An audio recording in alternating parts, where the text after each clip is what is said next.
Hello guys, welcome ঘরোয়া homemade recipe চ্যানেলটিতে। তো চলো, বাচ্চাদের জন্য, যাদের ছোট ছোট বাড়িতে বাচ্চা আছে তাদের জন্য পুষ্টিকর এবং স্বাস্থ্যকর একটা খাবারের রেসিপি তোমাদের সাথে শেয়ার করছি। দেখো, সব পাঁচমিশালি সবজি দিয়ে একটু খিচুড়ি, সাথে ডালও আছে।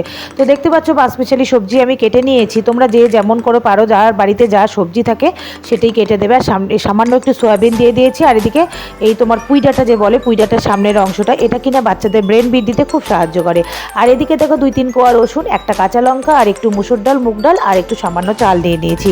তো আমার বাড়িতে ছোট বাচ্চা আছে, তাই আমি এটাকে মাঝে মধ্যেই করে খাওয়াই। তোমরাও কিন্তু এটা মাঝে মধ্যে করে খাওয়ালে বাচ্চাদের কিন্তু ডেভেলপটা তাড়াতাড়ি হবে। তো যাই হোক, দেখো আমি প্রেসারে সিটি মেরে নিয়েছি, সাথে একটু ঘি দিলাম, খিচুড়িটা থালায় বেড়ে নিয়ে, আর একটা ডিম সেদ্ধ। এইরকম সুস্বাস্থ্যকর খাবার কিন্তু প্রত্যেকটা বাচ্চারই দরকার। তো কেমন লাগলো ভিডিওটি? আজকের মতন এটুকুই, টাটা বাই।